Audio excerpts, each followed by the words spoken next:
Hello everyone, welcome back to DMA Tutorials. So today we will continue with projectile motion, and we're going to be using this opportunity to treat about three topics at the same time. We'll treat projectile motion, we'll treat motion in a circle, and then we'll treat simple harmonic motion. Now the first one, what is projectile motion? Now, projectile motion is the motion of an object which is called a projectile. And what is a projectile? A projectile is an object that is thrown into the air and is allowed to move under the influence of gravity alone. That means after the object is released, it requires no external agent to move it apart from gravity. A very good example of this is a javelin. When you take a javelin, let's say this is a person holding a javelin, kind of like a spear. The moment you release that spear, let's say this is a target. The moment where you release that spear, there's no other additional moving agent other than gravity. That means that object just falls just by gravity. Another good example is a rocket. A rocket prepared, maybe grenade. When it is being launched from an airline, let's say this is a target and you mark the target and then you release it. There's no other thing that propels it other than the effect of gravity. So any object that is thrown into the air and moves only under the effect of gravity is called a projectile. There are many examples. If you are playing football and then you launch it at the post, once you move it, it is gravity that launches the ball. All you have to do is to have the prerequisite skills that will enable you be able to aim at a particular position and get the ball there. But once you release the ball, what happens is that gravity does the rest of the work. So all these are examples of projectiles. And today, we'll be looking at the motion of such a body. Now, as you can see here, is a graph of a projectile. Now, when you launch a projectile, let me explain the graph. So this is the y-axis, and this is the x-axis.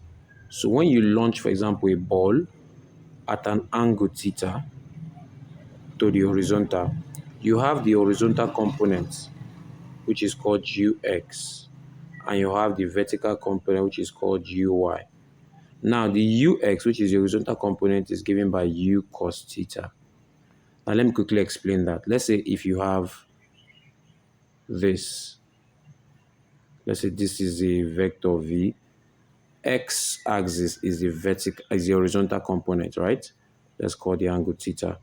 Now, this y-axis is the what? Vertical component of this vector v.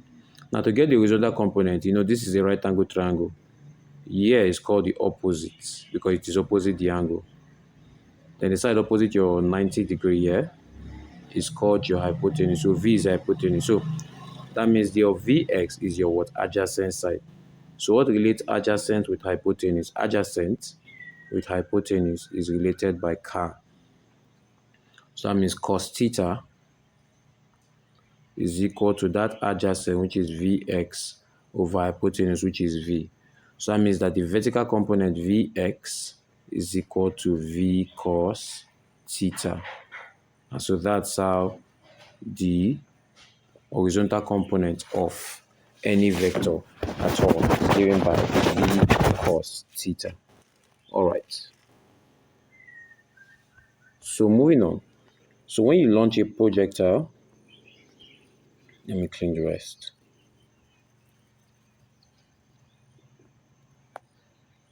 So when you launch a projectile at an angle, you have the horizontal component, which is the the ux, and you have the vertical component, which is the uy. So there are many other parameters that we would need to look at here. Y-axis, x-axis, the projectile is launched. I've showed us the horizontal and vertical components. You now have this point here, which is called the maximum height. Because as you launch the projectile, to get to a maximum height before it starts to fall back downward. So the distance that it covers in the horizontal, that means as you launch it, the distance it covers on the ground, which is the horizontal, is called the range. That means that's how long it can cover. There are different guns with different range. Why these highest points that I was able to get to is called the maximum height. It's called the what? It's called the maximum height. And then it has a constant acceleration, which is called the acceleration due to gravity. So basically, that's the explanation of the basic parameter. Now let's look at the calculations under it. For a projectile projected with initial velocity and an angle theta to the horizontal, the time of flight is given by 2u sine theta over g. All right, the maximum height. Now, it is expected that from your O level, you should have done the derivations of this. So it is expected from your O level that you should have done the derivations of this formula. But anyways, quickly, let's just do a quick recap for some of them so that at least it can be fresh. They can be fresh for us. So let me go back to our equations of motion, which we just dealt with. For vertical motion, we have V is equal to U plus AT, right? Now, if you launch this at an angle, if you launch this at an angle, like I said, your Y component is Vy, which is V sine theta. So that means initially, now it's also very important for me to say this, that once you launch your projectile at the maximum height here, final velocity is 0. That's why if you take maybe something like a chalk or a piece of chalk or a stone or a pen and you launch it, you throw it upwards, what happens is that you get to a point where it looks like it's momentarily at rest before it starts to fall down. That point is the maximum height. So that means at the maximum height, the body is momentarily at rest, which means V is 0. So that means V is going to be equal to 0. Then your U, of course, is U sine theta because you're looking at the vertical component. Then now, since it is going upward, that means it is going against gravity. Gravity tends to pull an object down towards the center of the earth. We are launching the ball upwards. That means its acceleration will be reducing, which is minus G, then times T.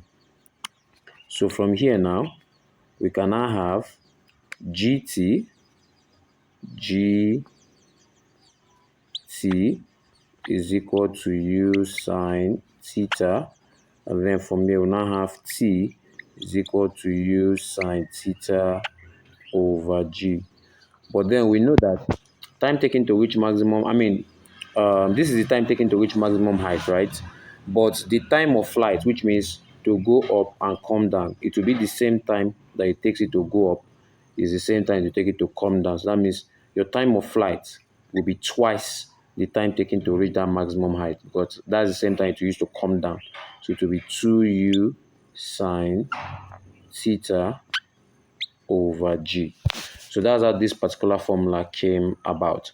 Now for maximum height, for my equation, v squared is equal to u squared plus 2as.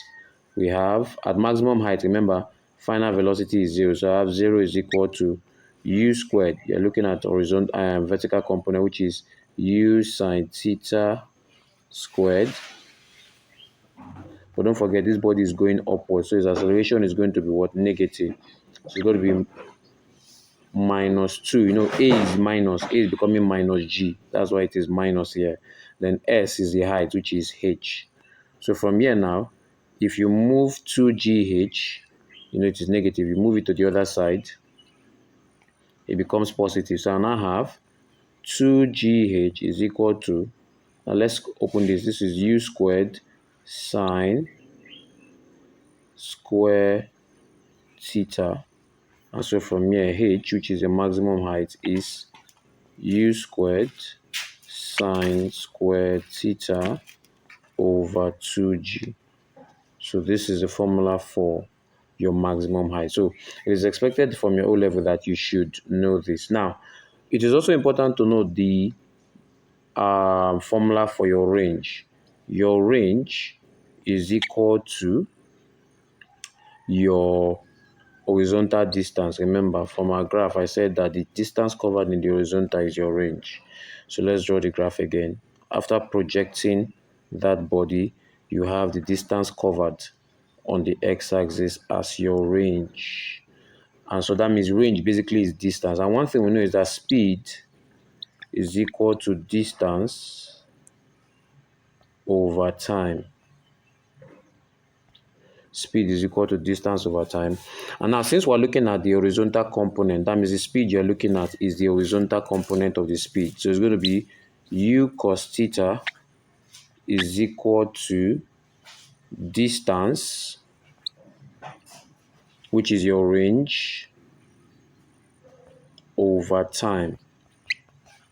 So that means your range is going to be, if you cross multiply, your range is going to be u cos theta times the time, and then to be u cos theta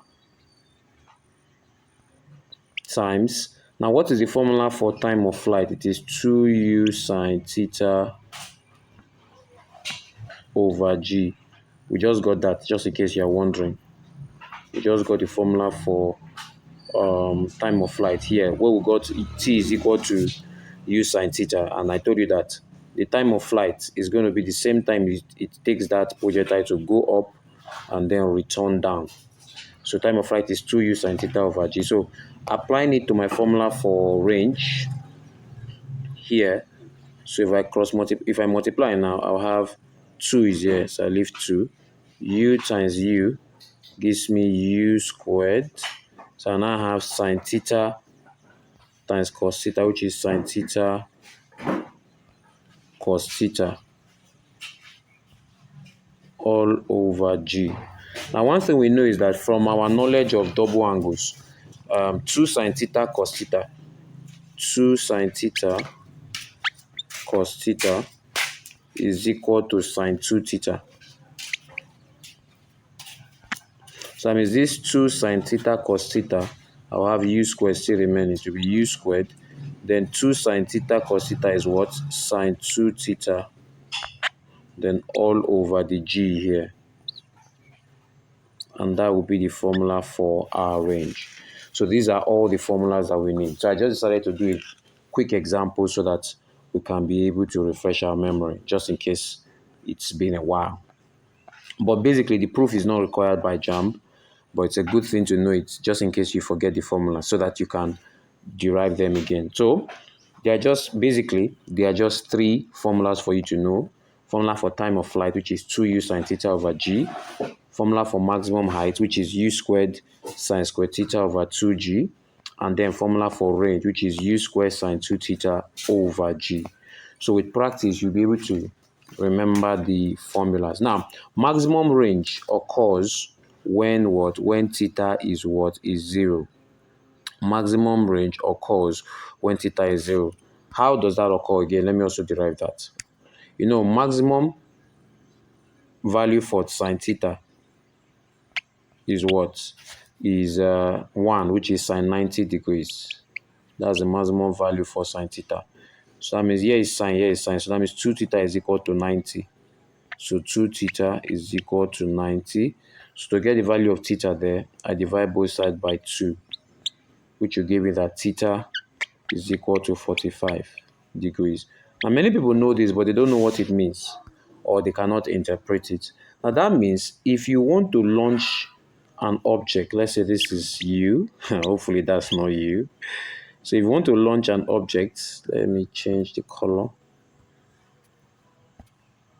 So if you want to launch an object, let's say this is a spear you want to throw. In order to get a maximum range, that means to get it to cover more ground on the horizontal, if you want to get it to go very far, that's the meaning. You have to launch it at an angle of 45 degrees to get a maximum range on the ground. Are you getting me? So that is the meaning of that. Now, what is the application of projectile motion? Like I said, motion of a thrown stone when you kick football, bullet. You know, when you fire bullet, once you have acquired the target and you fire the bullet, it just goes, right? Water falling from a fountain, anything basically that just falls due to the effect of gravity is called a projectile. So let's now go on to take past questions.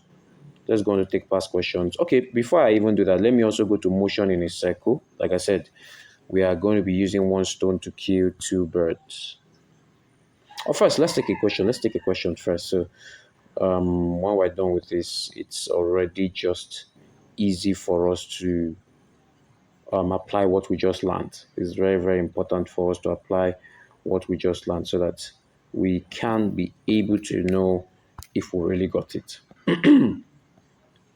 Okay, so here we are. Let's take questions on projectile motion. Let's take questions on projectile motion. So which question here? Question 28. Question 28 here is a question on projectile motion.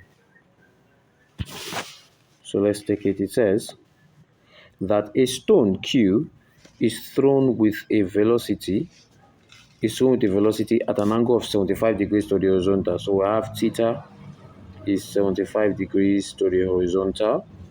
Another stone R, now this is for Q. Let me note it here that this is for Q.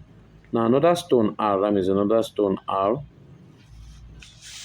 is thrown with the same velocity. That means velocity of Q is equal to velocity of R, right? But at an angle of 15 degrees. So theta for R, that means the angle for R is 15 degrees. The range is covered by the stones will be dash. So we're going to solve and get what that will give us in order to be able to answer that question. So we're given two stones. The first one is a stone Q projected at an angle of 75 degrees and at a particular speed. And then we have another one, which is a stone R, which is projected at an angle of what? Of 15 degrees. Now, basically, there's a hack to this. There's a hack to this so that you don't even just waste your time. There's a hack to this, okay? But let's just solve it, okay? So let's just solve it so that at least we can see how the answer came to be. All right. So we have that question there. We have that question there that's asking us to check what their ranges will be. But basically, let me just say it. The truth is, once you have complementary angles, they will have the same range. What do I mean by complementary angles? If you have angles that add up to give you 90 degrees, they are called complementary angles. Their ranges will be the same. So for the first one with an angle of 75 and the second one with an angle of 15, that means they are complementary angles because they will add up to give me 90. So that means their ranges will be the same. But let's solve it and see. Now, what's the formula for range that we just said? We said range is equal to u squared sine 2 theta, right? So, like I said, it's very important for us to be able to recall the formula u squared sine 2 theta over g. Now, for the first one, that's stone, if you look at this, this is stone Q. Stone Q. So, range for Q will be equal to u squared sine 2 times, now what is theta for Q? It is 75. So 2 times 75 will give us what? So 2 times 75 should give us 150. Then over G, which is what? Which is 10. Now for the second stone, which is stone R, is range will be what? U squared sine 2 theta. What is his own theta? His own theta is 15. So 2 times 15 is what? 30 degrees over 10. Now, from our knowledge of quadrants in mathematics, you will know that sine 150 and sine 30 have the same value because sine 30 is the acute angle for sine 150. This is what I mean. 30 degrees in the first quadrant. In the second quadrant, the value of that angle is 180 minus theta or 180 minus alpha. So if alpha is 30 degrees, 180 minus 30 will give me 150 in the second quadrant. So that means sine 30 and sine 150, we have the same answer. Therefore, since their velocities are the same, they said the velocity is the same, sine 30 and sine 150 are the same. That means the range of Q is equal to the range of R. But let me quickly prove that sine 150 is equal to sine 30. So let's go to our calculator and type that out. Let's look at sine 150, and then we'll look at sine 30.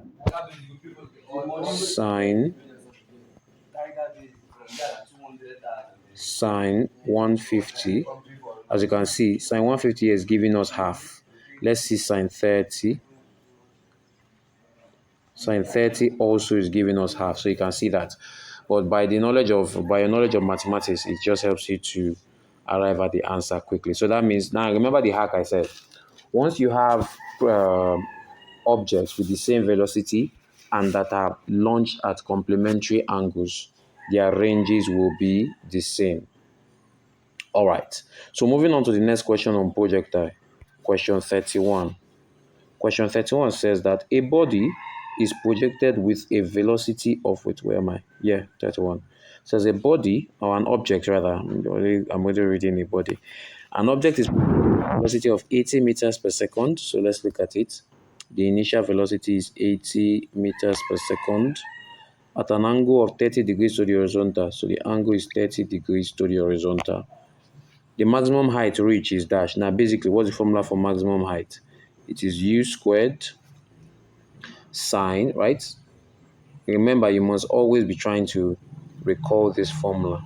So it is u squared sine squared theta all over 2g. That's u squared. U is 80, so it will be 80 squared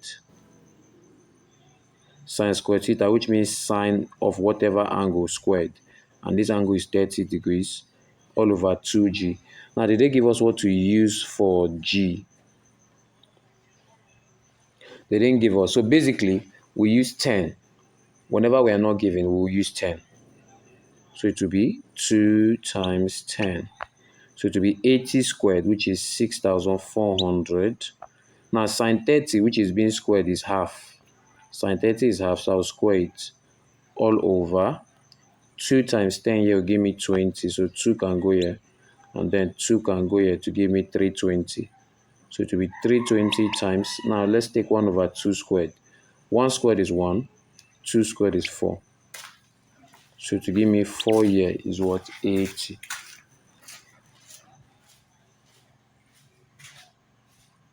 So to give me 4 here is what? Is 80. But I think I must have made a mistake somewhere. So let me redo it again. So it says an object is projected with a velocity of 80 meters per second. So u is 80, right? At an angle of 30 degrees. So the angle is 30 degrees to the horizontal. So they ask us for the maximum height that is being what? That is being reached. So the answer is actually 80. Okay. I didn't make a mistake. Yes. So the answer is actually 80, but there's no 80 in the options, which means probably something is wrong. It's either maybe the jam question for that particular year, there was an error there, or let's do it again so you can at least have a second go at it. So remember, maximum height is u squared sine squared theta over 2g, and u is 80. So let's write it. 80 squared is 80 times 80. Sine squared theta means sine of the angle square, which is sine, and the angle is 30 degrees, as you can see. Sine 30 squared all over 2 times g, which is 10. So here 0 cancels 0. On this other 8 is out. Right, so I have 80 times 8, which is 640. Then times sine 30, which is being squared, is 1 over 2. Then you now square it all over. Here is just remaining 2. So if I go here, 2 here, 1, 2 here, 320. So I'm left with 320 times 1 over 2 squared, of which 1 squared is 1 over 2 squared is 4. And once again, it gives me what? 80 meters. So that means it's either for that jam pass question, there was no answer, or these particular publishers made a mistake in typing it. All right. So let's go to the next question on projectile, which is question 37. Question 37. So it says two bodies are projected on the same horizontal plane with the same initial speed but at angles 30 degrees and 60 degrees respectively. So let me call the first body P, Let me call the second body Q. So they are projected with the same initial speed. So initial speed of P is initial speed of Q. But they said at angles 30 degrees. So theta here is 30. Theta here is what? 60. And then they said, neglecting air resistance, the ratio of their range. Now, without even solving, I think we can be able to get this based on what I have said earlier. Without solving, we can be able to get this. I told you, once you have the same velocity and the angles are complementary, you can see 60 plus 30 will give you 90. The range, like in this case, the range for P will be equal to the range for Q. So the question now says the ratio of the range of X. Okay, they call the two bodies X and Y. So let's call it what they call it, X and Y, not P and Q. So the range of X will be equal to the range of Y, and therefore the ratio of the ranges of the body, ratio range of X, ratio range of Y, will be 1:1 because they are the same. So the answer is A, without even wasting time. So once you are able to master these principles, a lot of these things become easier for you. All right. So without solving, there's no need to even waste your time solving. It will give you the same range. All right. So let's go on and solve another one. Question 43 says, a shooter wants to fire a bullet in such a way that its horizontal range, so that means in such a way that the range is 3 times its maximum height. Wonderful. So they said, at what angle should he fire in order to achieve this? So they said, what angle should he fire in order to achieve a range that is 3 times its maximum height? Now, what is range? Range is U squared, right? That's the formula for range. Range is U squared sine 2 theta over G. This person wants to fire so that it is 3 times his maximum height, which is 3 times, what is maximum height?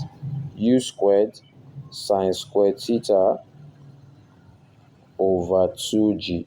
Now, once you are solving a question in JAM and they are the same and in the same value, like here is denominator, here is denominator, G can cancel G, U squared can cancel U squared. Are you getting me? You are free to do that. So I'll now be left with, here I'm left with sine 2 theta, sine 2 theta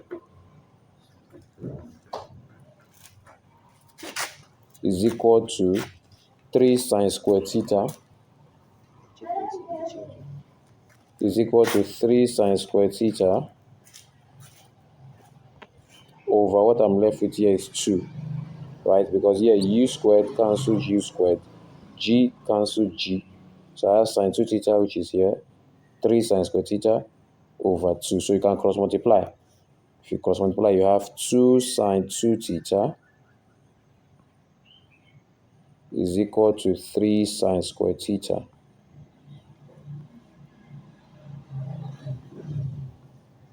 So they said, at what angle should he fire in order to achieve this? Now, don't forget what I said. I said that sine 2 theta is equal to 2 sine theta cos theta. So I mean, this is 2 here, this particular 2, I'm leaving it. Then sine 2 theta is 2, that's you to multiply 2, sine 2 theta alone is 2 sine theta cos theta. And it is equal to 3 sine squared theta. So I'll have 3 sine squared theta. So in order not to waste our time, remember, 2 times 2 is 4. So I have 4 sine theta cos theta. That's 2 times 2 is 4. Then sine theta cos theta. 4 sine theta cos theta is equal to 3 sine squared theta. So what can I do? Sine theta can cancel here and cancel 1 here. So I have 4 cos theta is equal to 3 times, here is sine squared theta, which is sine theta squared. So it will be just sine theta remaining after you use sine theta to cancel the other one. So that means I can divide both sides by cos theta. So I'll now be left with 4 is equal to 3. Now sine theta over cos theta will give me tan theta from mathematics. Sine theta over cos theta will give me tan theta. So that means tan theta now I'll divide both sides by 3 in order to get tan theta. So that means that tan theta is equal to 4 over 3. And then to get theta, it will be, when tan moves over, it becomes tan inverse of 4 over 3. Now let's do it. Now basically, I don't think this question can be repeated because now JAM doesn't give you a scientific calculator.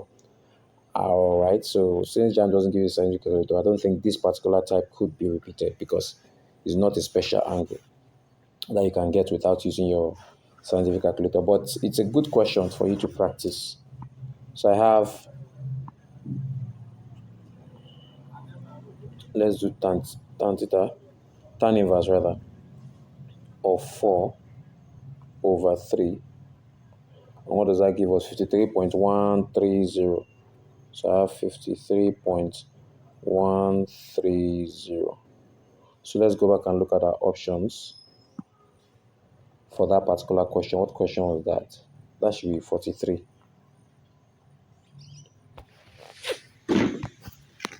Yes, 43. So the answer is 53 degrees, which is option A.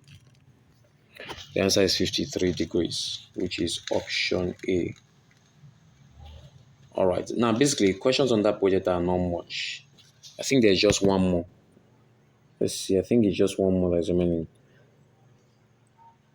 60. And then we'll solve that.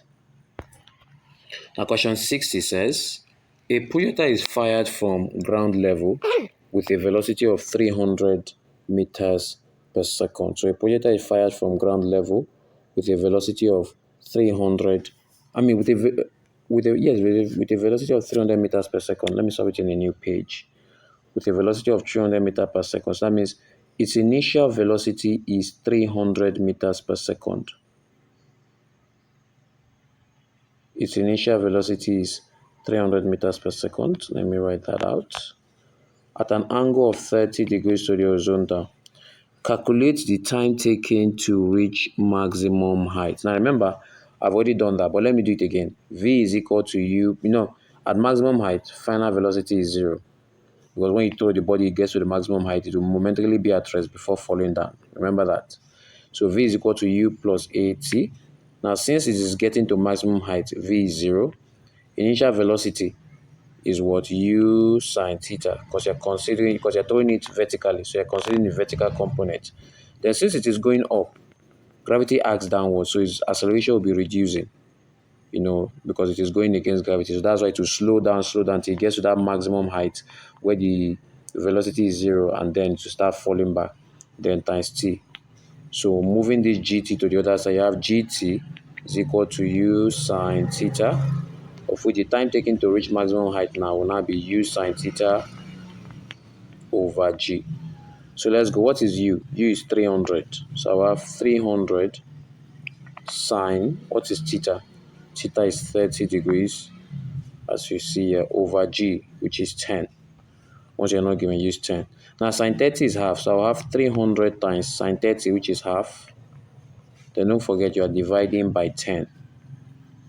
So that means 2 here is 150. So I'm left with 150 at the top over 10 at the bottom, which gives me 15 seconds. So the time taken to reach the maximum height is what? 15 seconds. That's option D. Now, sometimes they can tweak this question and say, what is the time of flight? Time of flight, remember I told you, once you throw the body up and comes down, that's the total time of flight. So time of flight will be the time taken to reach maximum height plus that same time taken to reach back to the point where it was projected from. So it will be twice the angle of the time taken to reach maximum height. So yeah, we're only asked to find time taken to reach maximum height, which is 15 seconds. So we will now move on to circular motions. As you can see, there's no other question on that projectile because basically it's not a complex topic under JAM. They don't ask technical questions on it that much. So once you understand the formulas and you know how to apply them, then you are good to go.